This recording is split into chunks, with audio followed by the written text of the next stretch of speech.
Hello and welcome back. You're listening to Unreliable Sources, your biweekly briefing for mystery lovers, thriller junkies, and suspense addicts. I'm Mike Donohue, thriller author and crime fiction nerd. Let's get into it. On today's show, we're diving into the cozy crime revival that's taking over bookstores and now Netflix, checking out some international award news from New Zealand, and exploring the wild world of modern book clubs from summer camps to walking groups. We'll also run through some killer new releases, including a massive Stephen King tribute anthology, and take a deep dive into thriller tropes we love to hate. Plus, I'll let you in on what I've been reading and watching lately. Let's roll. Let's kick things off with some recent headlines from the Crime Beat. The 2025 Ngaio Marsh Awards finalists were announced, celebrating excellence in mystery and thriller writing by New Zealand authors. The nominees in Best Novel include Return to Blood by Michael Bennett, A Divine Fury by D.V. Bishop, and Woman Missing by Cheryl Clark. If you're not familiar with Ngaio Marsh, she was one of the Golden Age masters alongside Agatha Christie. And these awards honor that tradition while spotlighting contemporary Kiwi crime writers. I'll put the full list of categories and nominees in the show notes. The Economist recently explored how Richard Osman's Thursday Murder Club series is leading a full-blown cozy crime revival. His novels about elderly sleuths have sold over 10 million copies, with a fifth book dropping September 25th, and a Netflix adaptation starring Helen Mirren and Ben Kingsley hitting screens August 28th. As genre fans know, cozy crime ditches the gore for puzzles, humor, and comfort, and in these turbulent and uncertain times, it makes perfect sense that readers want justice served neat and communities restored. As one editor pointed out in the article, cozies might be comforting, but they can also be subversive, reminding us that when institutions fail, it's often the overlooked voices who solve the case. Link to the article also in the show notes. Speaking of communities, have you heard about the Bad Bitch Book Club?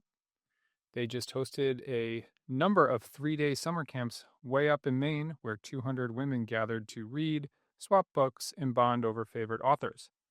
There were s'mores and talent shows, even a Shrek striptease. But the real draw was connection. What started as a small online book club in 2018 is now a 38,000-member global community. Meanwhile, in Washington, D.C., a new trend is emerging: audiobook walking clubs. Book It Around D.C. started with about 15 people in March and now regularly draws nearly 100 people each month. Members bring their own audiobooks, walk at their own pace, then connect afterward to share what they're reading. It's a modern blend of exercise, solitude, and community. And they say reading is on the decline. Come on, there's a reason books have lasted for thousands of years. Reading will never die. Now let's take a look at what's new and notable hitting bookstore and library shelves. The End of the World as We Know It is a massive 800-pound anthology. Nope, it's a massive 800-page, though 800 pounds would be appropriate for a tribute to Stephen King.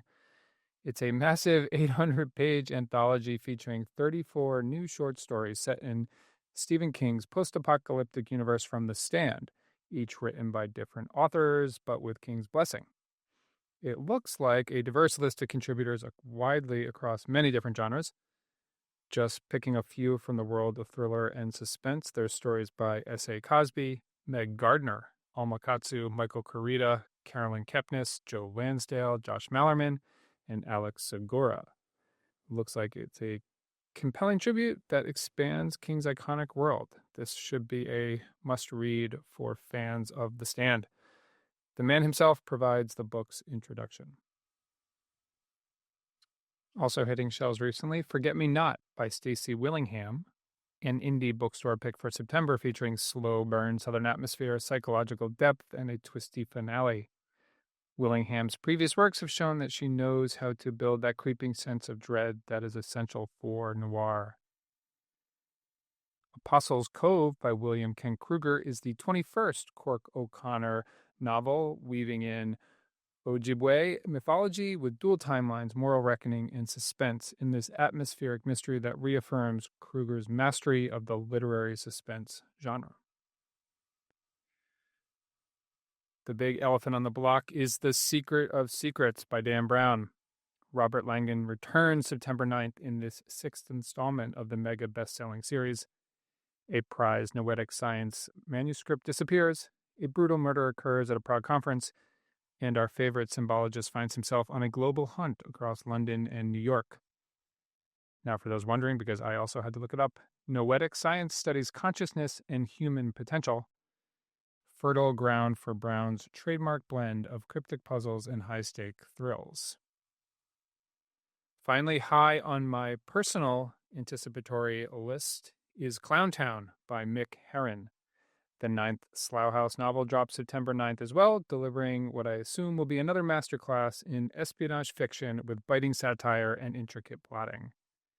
Jackson Lamb and his misfit spies face MI5's murky past and uncertain future, which, if I'm honest, sounds like the logline for most other Slough House books, and frankly, I don't care.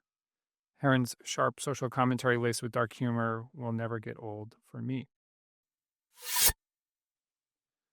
Okay, let's move on to this episode's main feature. Let's talk about thriller tropes. Those familiar story elements that can either make you turn pages frantically or throw a book across the room. First, what exactly is a trope? Simply put, it's a recurring theme, device, or cliched element that shows up repeatedly across stories in a genre. Think of them as one of the building blocks of storytelling, recognizable patterns that readers unconsciously expect and writers lean on. They're not inherently good or bad, they're just tools that can be wielded skillfully or clumsily. Tropes exist because they tap into something fundamental about human psychology and storytelling. They work, which is why they become tropes in the first place. Now, every genre has them, but thrillers might have the most polarizing ones. The same device that has one reader on the edge of their seat has another rolling their eyes and muttering, "Oh, come on." The difference often comes down to execution, context, and how well the author understands what they're doing with these familiar elements.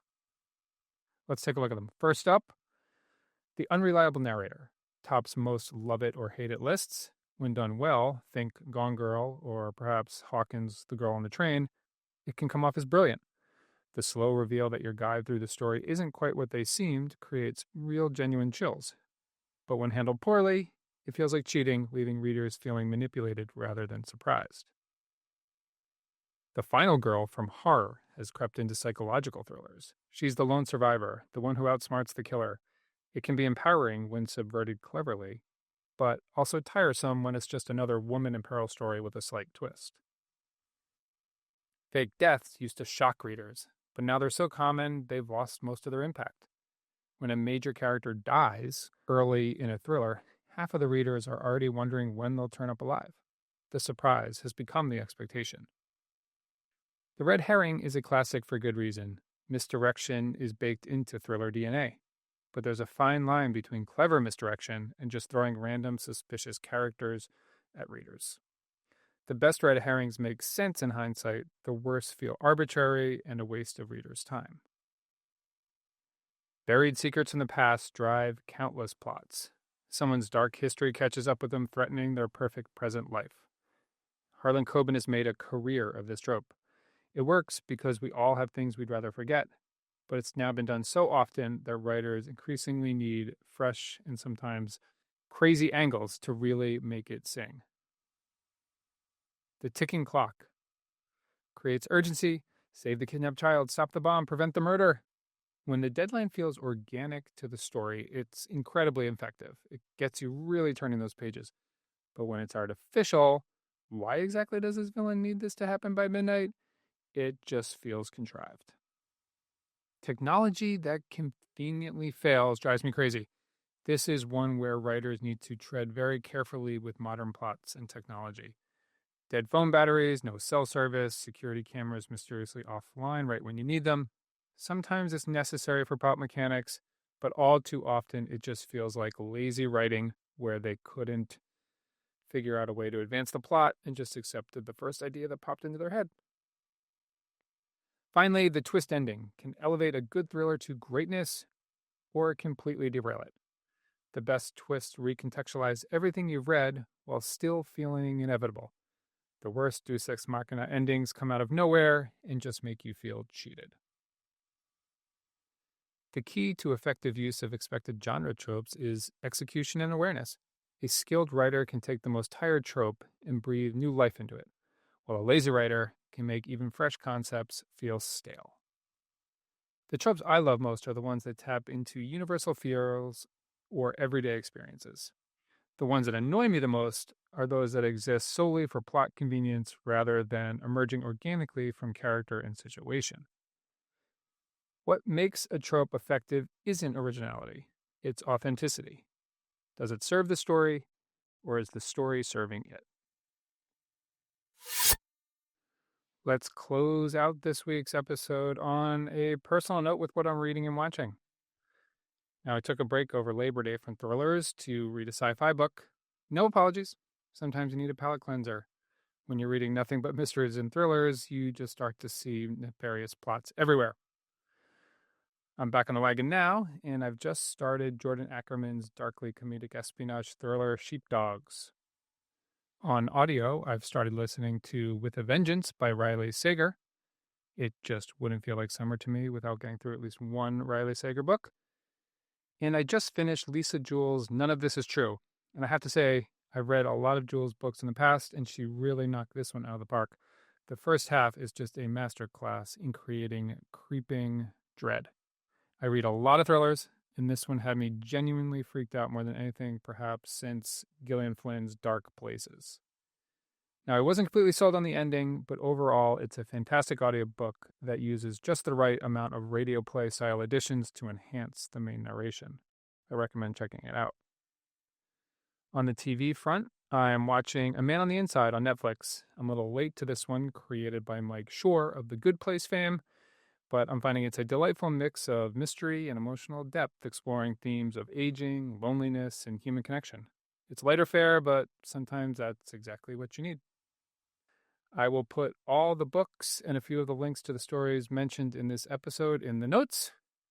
And that's it for this week. Let me leave you with this week's question. What's your favorite thriller trope, and what's your most annoying one? Do you love a good, unreliable narrator, or does it make you want to chuck the book across the room?